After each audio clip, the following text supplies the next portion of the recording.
Chapter 201 Consequences. Neil's flight took off from Mirage Mesa. Since the city of Mirage Mesa was only a 40-minute journey by plane from his estate, it didn't take them long to land on a clearing of a building top next to the hall of the Wallace birthday party. He exited the building through their elevator, without waiting for his bodyguards who had followed him in case he'd get caught up with reporters.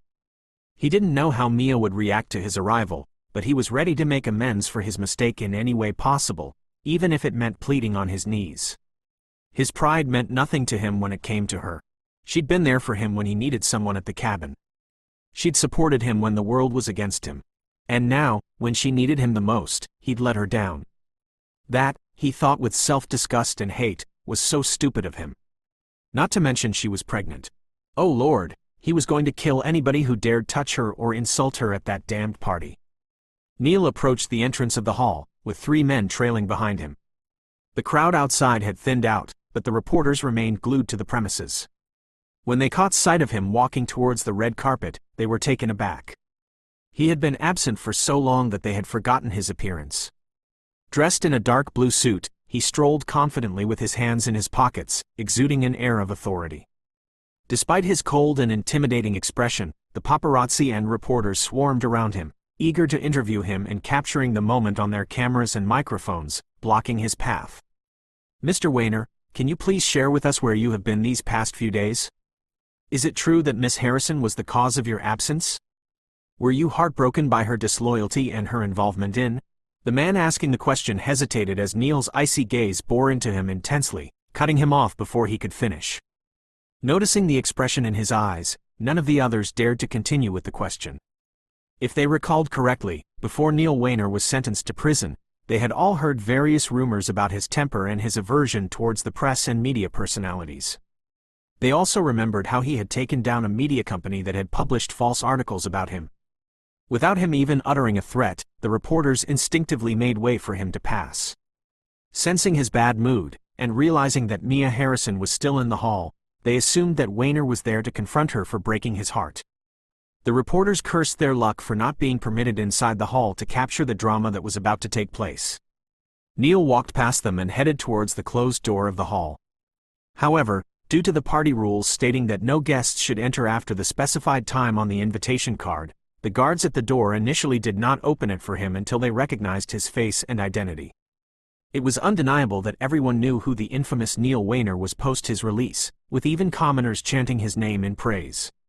Despite declining numerous event invitations, he'd come to attend the Wallace party, which the men knew Frederick Wallace would appreciate. They bowed slightly and promptly opened the door for him to enter. Neil spotted Mia the moment he entered the hall. However, the condition he found her in made him stop in his tracks and made his blood surge with rage.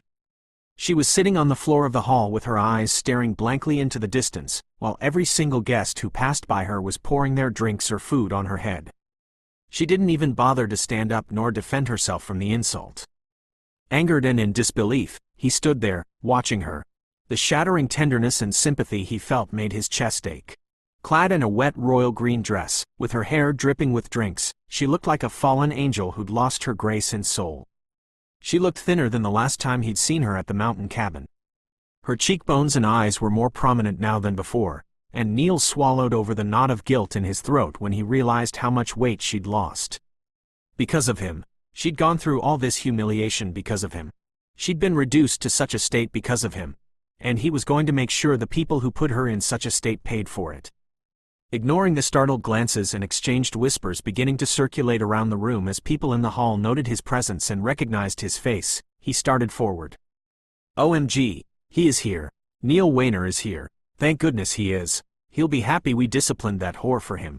He looks even more handsome than he is on telly. Elena, look, your dream man has finally arrived," Claire exclaimed to Elena, who was about to step on Mia's hand and make it look like an accident. But then she stopped and glanced towards the direction everyone in the hall was looking. Her eyes widened in excitement as she saw the country's Adonis walking towards them with a face that looked like he'd been crafted by the hands of an angelic sculptor, each feature chiseled with precision and grace, as if drawn from the dreams of romantics. She'd never seen nor been close to a man like Wayner, and so to impress him, she quickly reached out for a glass of wine and emptied it on Mia's head. "You little bitch, how dare you cheat on Neil Wayner? Did you think we will let you out of this hall without getting enough discipline? Let me teach you a few lessons. Before she could reach out to hit Mia again, something flew from nowhere and hit her right on her wrist's weak point. Elena cried out in pain and fell back a step away from Mia when she saw that it was a foam that had hit her on the wrist. Looking to the direction it had been thrown, she noticed it was Neil who'd thrown it at her wrist. Clutching her wrist in pain, she wondered if he had meant to throw it at Mia but mistakenly hit her instead. Mia, who'd already given up on everything in life, not even caring if she died, noticed something that flew by her and hit Elena. Behind her, she was distantly aware of the hush falling over the room and the echo of a man's footsteps on the marble floor, but she no longer cared whoever that was. If she were to leave this hall alive, she'd go home and end her own life. First, she'd lost the only family she had left, and then Neil had abandoned her because he didn't trust her enough nor care enough. Her reputation was ruined and almost all the countries in the world had banned her from entering their country. And in her own country, every single soul had turned against her. Thus, what was the point of living such a miserable life? She saw a man's long legs standing in front of her, blocking her from the guests. Out of curiosity, she weakly glanced up to see who was the stranger who'd finally decided to step in and stop these animals who called themselves elites. Recognition struck her as she gazed at the back of his head and his familiar haircut.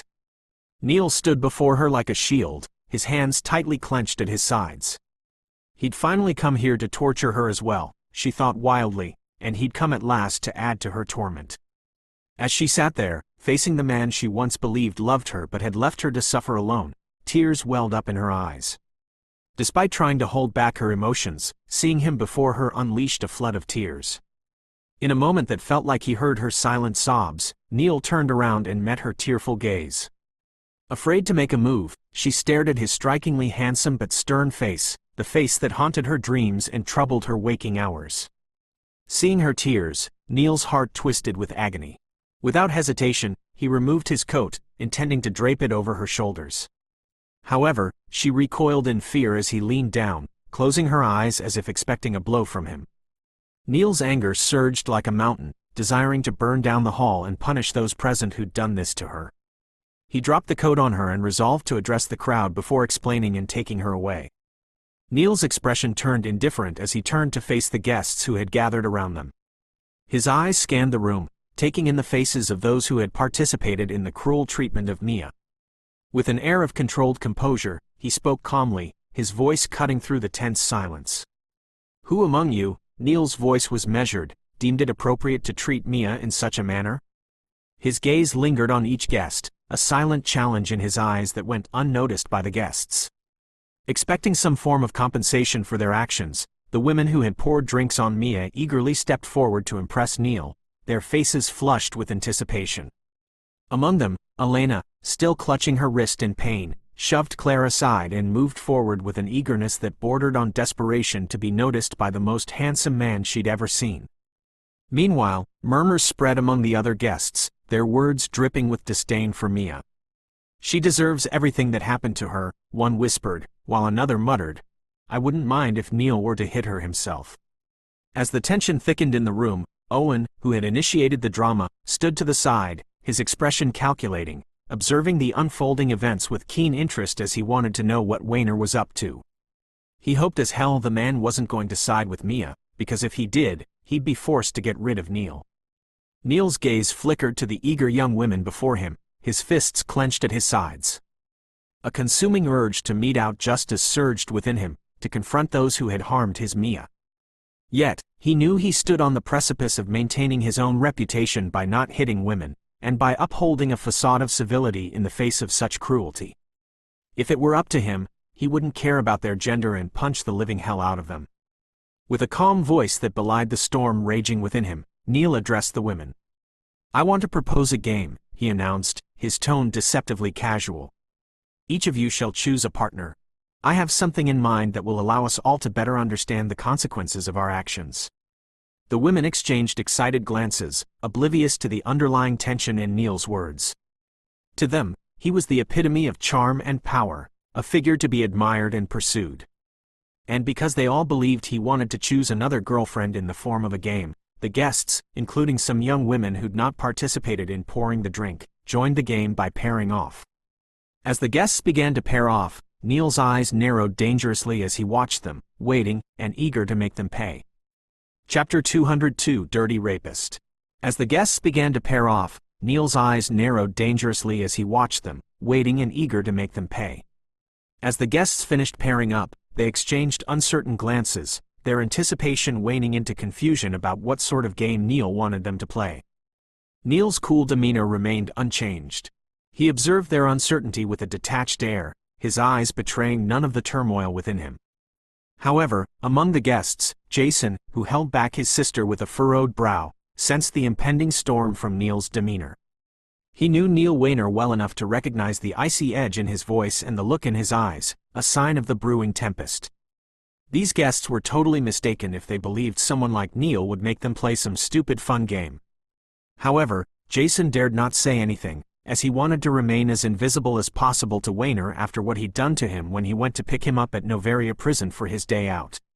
He treated Neil as his driver and insulted him, and for that, he intended not to show himself in front of the temperamental psychopath, for fear of losing another one of his teeth.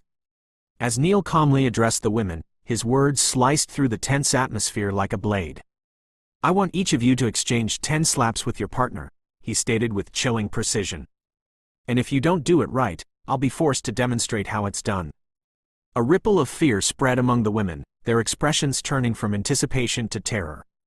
They exchanged hesitant glances, realizing the severity of Neil's demand. He hadn't asked them to pair up because he wanted to play a game to choose a girlfriend, but to exchange slaps? Was he out of his mind? Before they could protest or make a move, however, a man among the guests whose girlfriend was among the women who'd paired up stepped forward, his voice laced with disbelief. "Mr. Wayner, are you serious? How could you expect them to do something like this?" The man's words resonated through the room, causing the other guests to murmur in agreement. Neil turned to face the idiot who dared interfere with his punishment, his gaze filled with impatience and boredom. On the contrary, he responded calmly, his voice carrying a hint of danger as he approached the young man and grabbed his collar. In a swift motion, he forcefully struck the man's right cheek, breaking his tooth and causing him to bleed. Stumbling backward, he landed on the floor in disbelief, clutching his bleeding mouth. "Did you see how I just slapped this good-for-nothing son of a bitch?"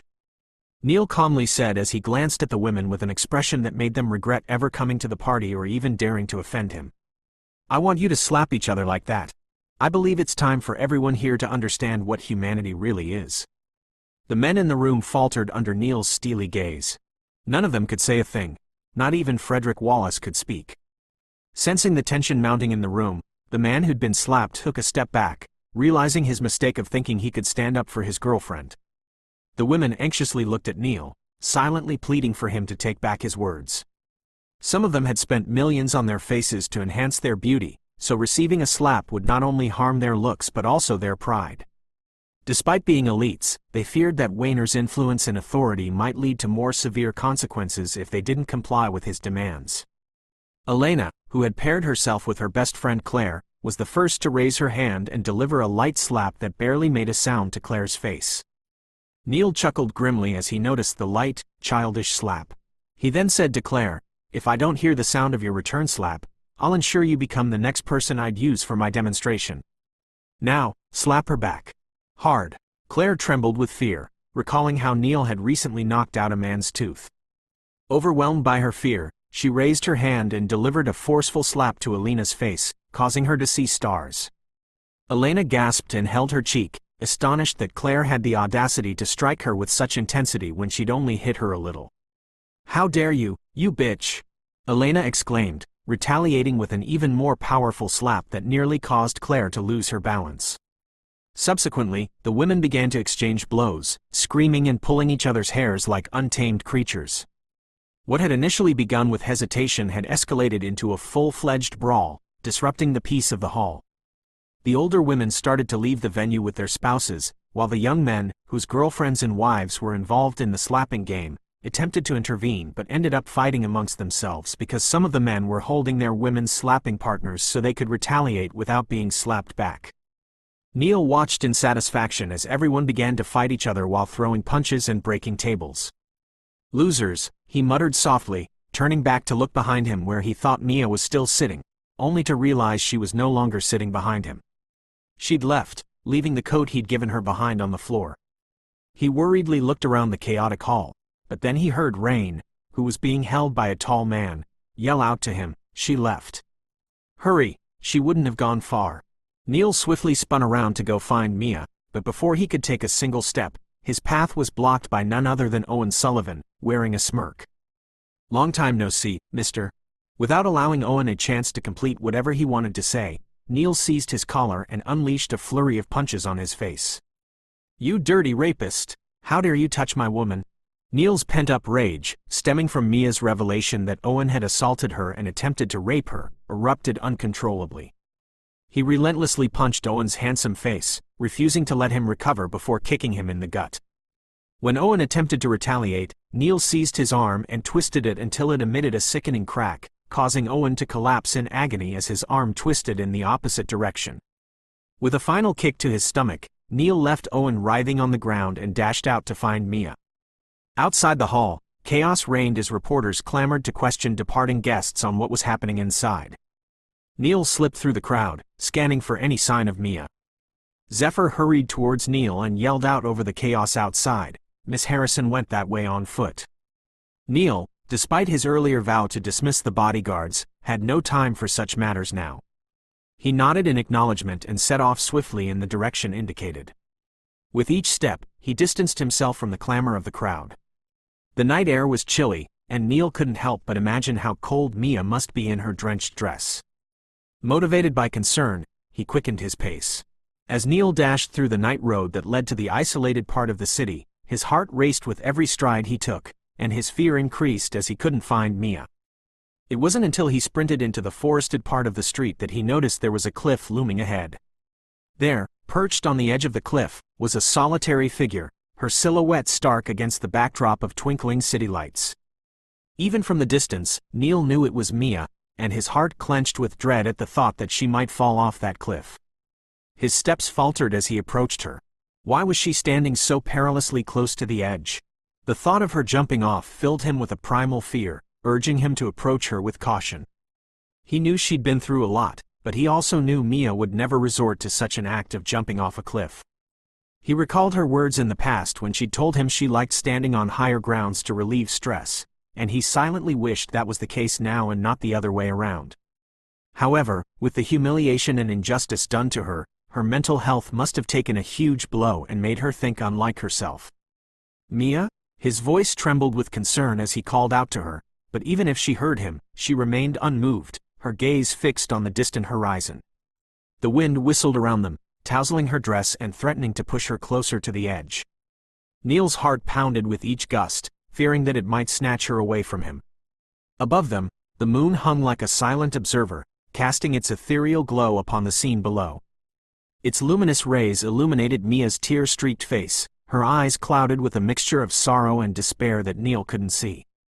"I'm sorry for not coming to you sooner," Neil pleaded, his voice choked with emotion. "I know you're angry with me, but please, step away from the edge. We can talk this out. I'm willing to accept any punishment, my love. Please," he pleaded agonizingly, his limbs shaking with a fear that had never gripped him before. He'd watched his little sister die. He'd watched his parents get burned. But not once in those moments had he felt such fear or loneliness. But now, standing here and seeing the woman he loved at the edge of a cliff where he couldn't reach her for the fear that she might slip away, was unbearable to him. The fear of losing her was like a relentless storm in his heart, thundering in his chest, tearing at the very fabric of his being, leaving him hollow and vulnerable. Vulnerable, the feeling he hated the most, was gripping him and leaving him numb. "Please, Mia, don't do this to us. Walk away from there," he whispered agonizingly, his throat burning and clenching with many emotions. But Mia remained silent, her silent tears blending with the darkness of the night as she grappled with her own inner turmoil. She couldn't shake the feeling that Neil's words were nothing but empty promises, meant to soothe her before abandoning her once again like he'd left her to suffer. Her life had always felt like a borrowed one. She'd never felt like she was meant to be, especially after she'd started to see blurry visions of memories she'd never had or lived through before. She wanted answers to many unknown questions, and she wanted to cease existing. She was once a girl who loved life, who wanted to live it to the fullest. But now she no longer knew herself anymore. She'd lost her trust in everyone, including Neil. She no longer wanted to suffer through a heartbreak, nor ever experience the pain that came with those unknown memories that always gripped her unexpectedly. Her hands clenched at her sides as her tears continued to flow. She felt a profound sense of betrayal and heartache wash over her, leaving her feeling utterly alone in the world, and leaving her forgetting all the right reasons she shouldn't be standing here trying to jump off a cliff. She closed her eyes and took a step forward. "Before you take that leap," Neil said with a tenderness that made her hesitate, "know that my arms ache to hold you. My heart yearns to love you. And my soul longs to be with you. Please, reconsider. Remember you have a child in you who hasn't seen the light of the world yet. If not for me, do it for our child." Chapter 203, I Love You. "Before you take that leap," Neil said with a tenderness that made her hesitate, "know that my arms ache to hold you. My heart yearns to love you, and my soul longs to be with you. Please, reconsider. Remember you have a child in you who hasn't seen the light of the world yet. If not for me, do it for our child." Mia stopped, and as if possessed, she began to back away from the cliff, sobbing and pressing a hand to her little bump as if she just remembered she was pregnant. Her shoulders shook uncontrollably with sobs of regret and disbelief. She allowed herself to cry to the point she could barely breathe. She turned around to the man standing behind her, afraid to approach her because he feared she'd jump. She saw the sickening worry in his expression and the tenderness in his eyes. She cried even more at the realization that she'd almost killed herself, her body jerking with every heart-wrenching sob that tore out of her throat. "Why," she whispered through her sobs, "did you leave me to suffer alone? Why did you run after me when you believed the damned rumors?" She asked the only question that had driven her to take such an uncharacteristic step of ending her own life on a cliff. A few moments ago, she had been so certain she wanted to die. "I never believed the rumors, not even once. I came here," Neil said slowly as he watched her cry, "because I can't live without you, Mia. You are my beginning and my end. You are the reason I want to see the sun rise and set every day. If you leave me now, I'd have no reason to survive. Please, come back with me. Let's go home. Let's build our home together." Mia broke down even more at his touching words, and because she could no longer bear it, she began to rush forward through the whistling wind, walking fast, then running into the open arms that were waiting for her. They closed around her with a stunning force, his hand cradling her tear-streaked face against his chest, shielding her from the strong early spring wind that tried to steal their comfort. His arms were a warm barrier against the cold breeze as he bent his head and whispered hoarsely, "I love you.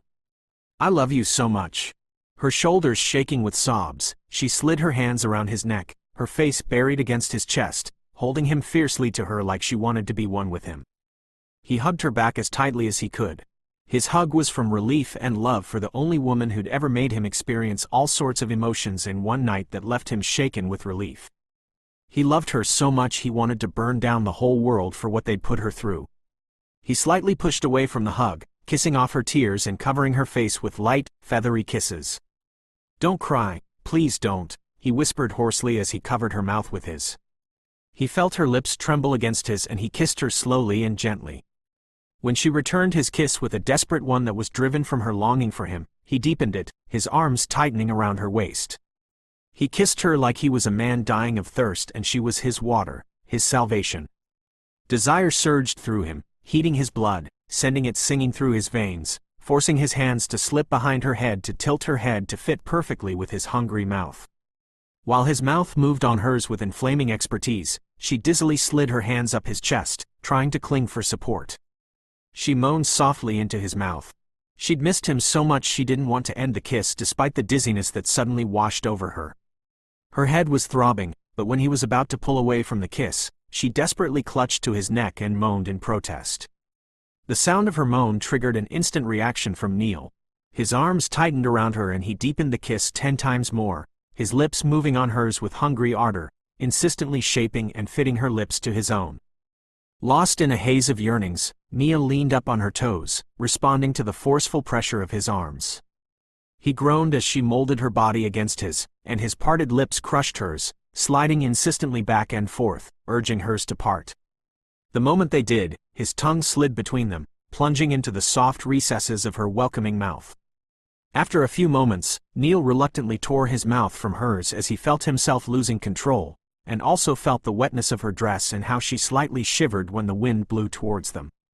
He leaned his forehead against hers as they both tried to catch their breaths.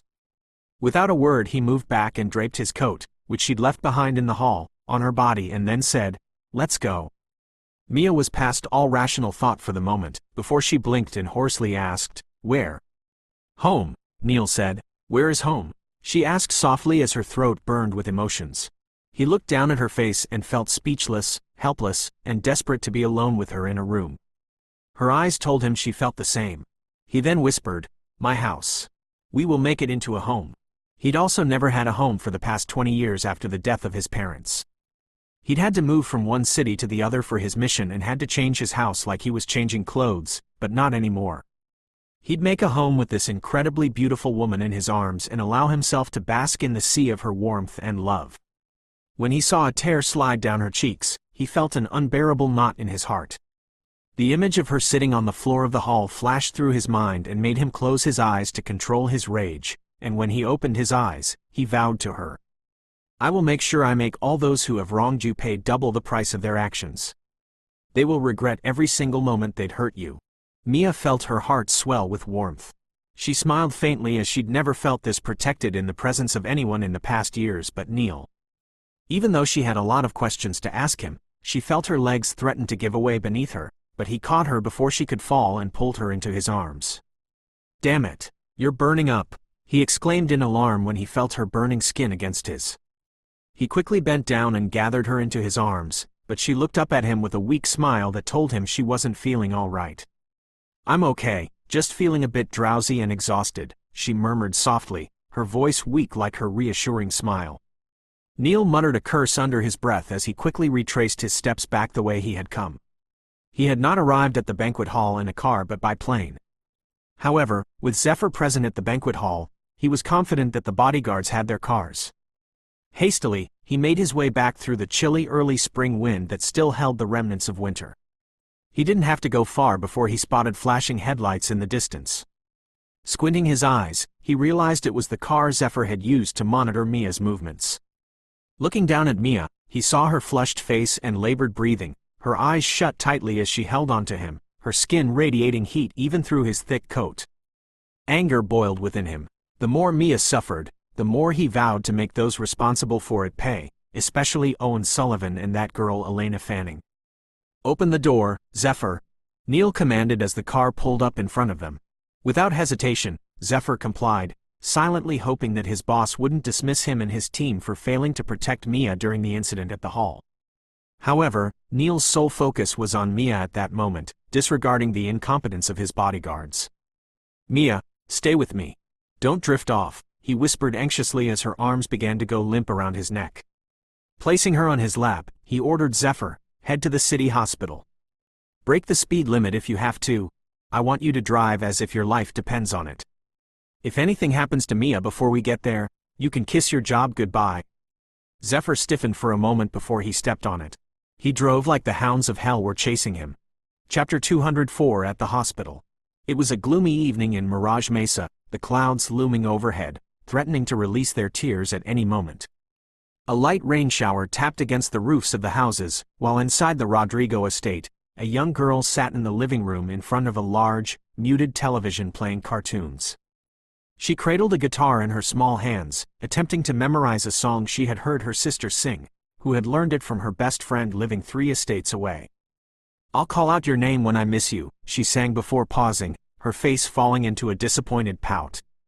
Glancing at her nanny, Eliza, who was tidying up the living room, she softly inquired, "Nanny Eliza, why can't I sing like Mariana? I want to go out and play with that boy who sings with her under the large tree, but father will hit me again if I go. Why does everybody hate me but mother?" she asked softly, her large brown eyes welling up with tears. Eliza put the plates aside and cupped the little girl's cheeks in both her hands. She wiped away her tears and tenderly said, "Nobody hates you, my child. We all love you, and as for your father, he is trying to protect you from the dangers outside." Danger? I don't believe that, Nanny Eliza. He caused me so much pain that day when those men in white coats hurt my stomach with their needles. If he truly wanted to protect me, what about Mariana? She goes out every day and plays with my friend. I saw them playing a guitar under the tree yesterday, and You shouldn't concern yourself with that boy and do what your father asks of you, my child. That boy is not your friend, but your sister's. He doesn't even know you exist, Eliza said carefully, wanting to talk the girl out of sneaking out and going after her sister to watch her play with the gray-eyed boy.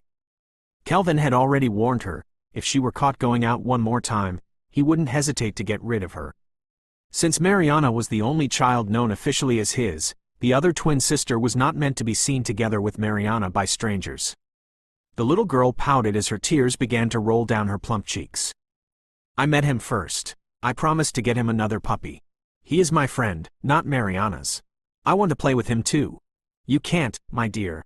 Stay away from him. Her nanny pulled her into her arms and gently stroked her back as she began to cry. She cried for the whole night. However, despite her nanny's warning to stay away from the boy, the next day the little girl sneaked out of the estate and made her way to the boy's estate through an open corner in the fence.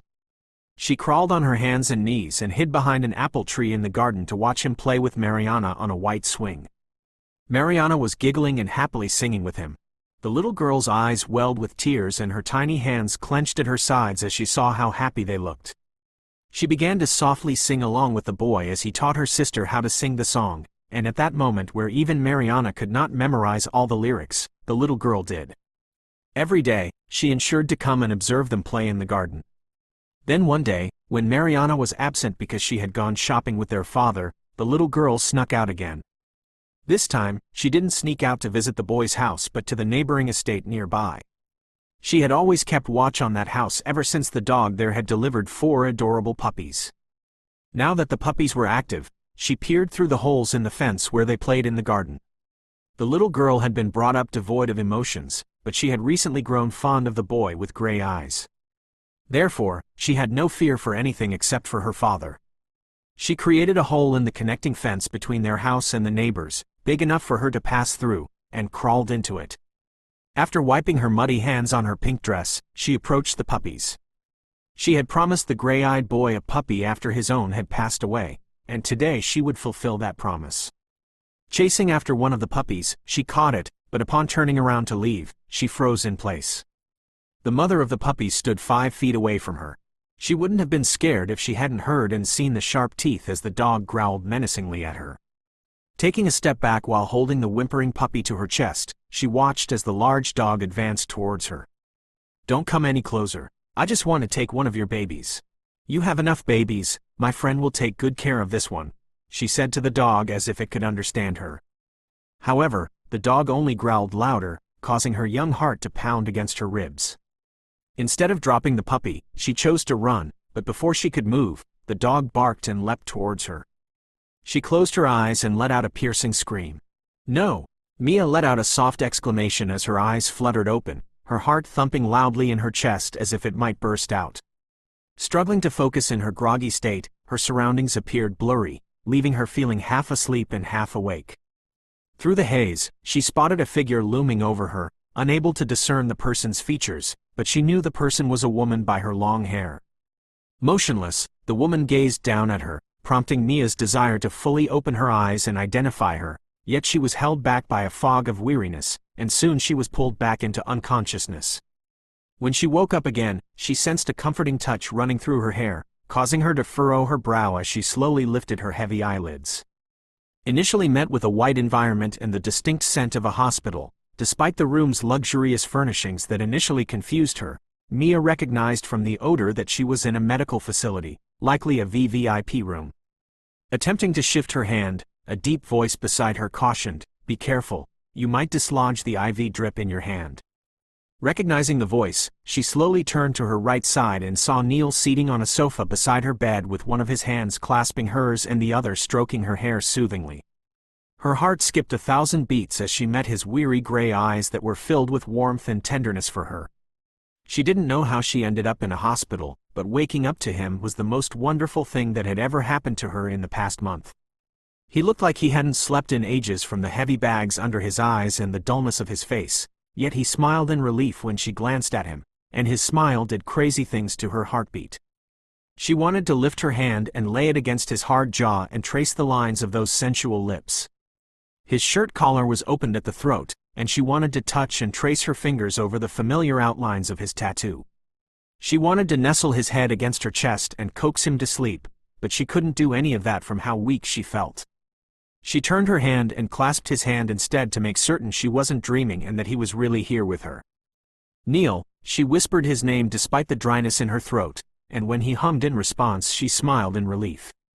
She saw that he was about to get up and pull his hand away from hers, and she acted instinctively by quickly grabbing his shirt. "Don't go!" He looked down at her hands, clutching tightly to his shirt. He then smiled faintly and reached out to gently unclench her fingers from his shirt as he said, "I'm not going anywhere. I didn't leave your side for 2 days you were unconscious, and I won't now that you are awake. I just want to get you some water. Now lay still and be a good girl." He patted her head and then walked around the bed to pour her water. Mia watched him walk to the water dispenser. Quietly, she watched his swift movement as he took a glass down from the shelf and pushed the button for warm water. He wasn't wearing a jacket over his casual black shirt, and with each movement of his arm, the thin fabric of his shirt tautened, emphasizing his broad, muscular shoulders and tapered back. Mia let her gaze drift down the clean line of his narrow hips and long legs, outlined by the comfortable trousers he wore.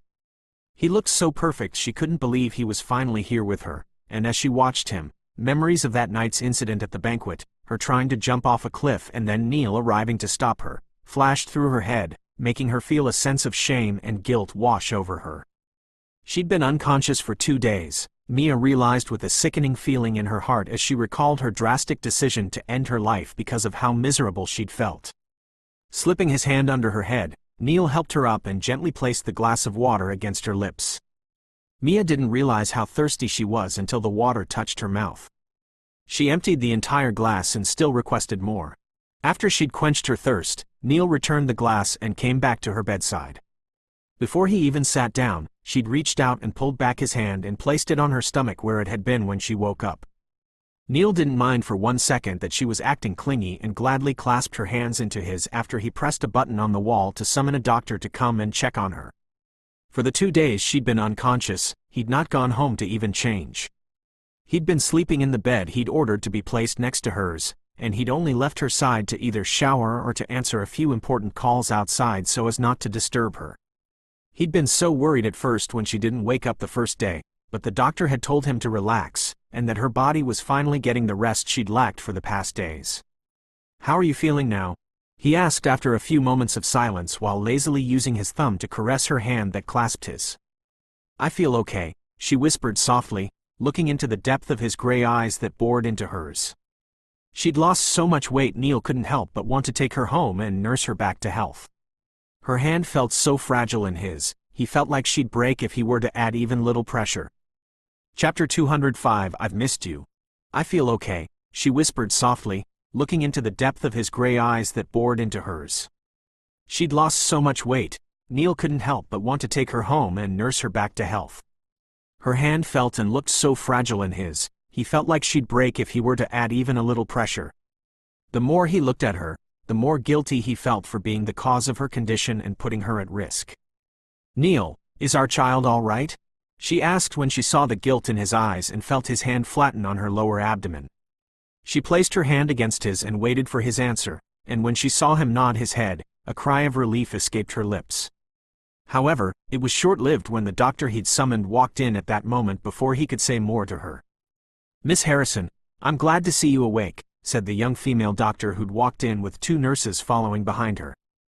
Mia managed a smile as she acknowledged the doctor's words, but she couldn't help but notice how pretty and young the woman was and how elegantly she walked in like a model rather than a doctor. "What's the result of the pregnancy checkup you did?" It was Neil who asked the question, his expression passive and detached when speaking to the beautiful female doctor, who by her look of shocked disbelief, was used to male admiration, but Neil's indifference took her by surprise. Her mesmerizing smile slowly began to fade as she recalled the scene Neil had created in the hospital when he brought Mia in and a male doctor was sent to attend to her as the female doctors in the city hospital weren't available at that time. He'd been petty enough to call the CEO of the city hospital that was known to be the #1 in Mirage Mesa, and demanded for a female doctor to be sent down to his woman's room in 10 seconds, or else he'd make sure he destroys them all. Knowing the recent news about Wayner being released and everyone wanting to please him to make amends for their mistake, they'd sent Dr. Lauren and ordered her to be in the VVIP room in 10 seconds. She'd hurried here not knowing she was about to meet the most temperamental, handsome man she'd ever set eyes on. He looked like a male model from a magazine, and his eyes were the most intoxicating silver eyes she'd ever seen. Though despite the fact that she was a doctor, she'd always had men admiring her in the hospital. They'd always complimented her looks. She'd even had a married man whose wife was on a sick bed and she was her doctor, asked her on a date. When she'd first seen Neil, she'd expected that from him as well, but he'd surprised her when he glared murderously at her and ordered her to start the treatment on his woman immediately. His voice hadn't been friendly nor gentle, and because he was making her so nervous with his intense gray eyes, she'd asked him to step outside. He'd been so protective of Mia Harrison the whole time she was unconscious that he'd gotten some bodyguards to stand outside the hospital room. From all that, Lauren knew not to mess with Neil Wayner or Mia Harrison, who she'd heard the nurses in the hospital whispering about the rumors of her being an online whore. Dr. Lauren tried to mask her disappointment at the fact that Neil Wayner didn't admire her like most men, and spoke with a reassuring smile. She addressed the anxious Mia instead of the intimidating man sitting beside her. "Well, it's not all bad news, but I want to be honest with you. Miss Harrison, your recent tests have shown some concerning signs. Your body hasn't been getting the nourishment and rest it needs, and it's affecting both you and the baby." Furrowing her brows in concern, Mia glanced up at Neil, then the doctor. "Is my baby okay?" she asked, the only question that mattered to her. Dr. Lauren nodded reassuringly. "The baby is hanging in there, but I have to be frank with you both. If we don't address these issues, there's a risk of complications, including the possibility of a miscarriage." Noticing the worry clouding Mia's face, Neil gently squeezed her hand while using his other hand to stroke the little bump on her stomach as he spoke to the doctor. "What can we do to make everything normal?" Dr. Lauren noticed his affectionate gesture of comforting his woman while he spoke to her. She couldn't help but envy Mia as she replied, "First and foremost, Miss Harrison, you need to prioritize your health and well-being. Make sure you're eating nutritious meals, getting enough rest, and managing your stress levels. We'll also need to monitor you more closely with more frequent checkups." After Dr. Lauren finished explaining everything that needed to be done, she removed the IV drip and said she'd send some attendants to help Mia freshen up, but Neil was quick to object to that and volunteered to do it himself. He'd bathed with Mia before in the cabin. It wasn't something new to him. Smiling at the red color evident on Mia's cheeks at the notion that he'd bathe her, Neil ignored the doctor's presence and helped Mia up from the bed. Before he carried her to the bathroom, he sent a message to Zephyr outside to drive down to one of the famous restaurants next to the hospital and get every single list of Mia's favorite dishes he sent to him and some nutritious drinks.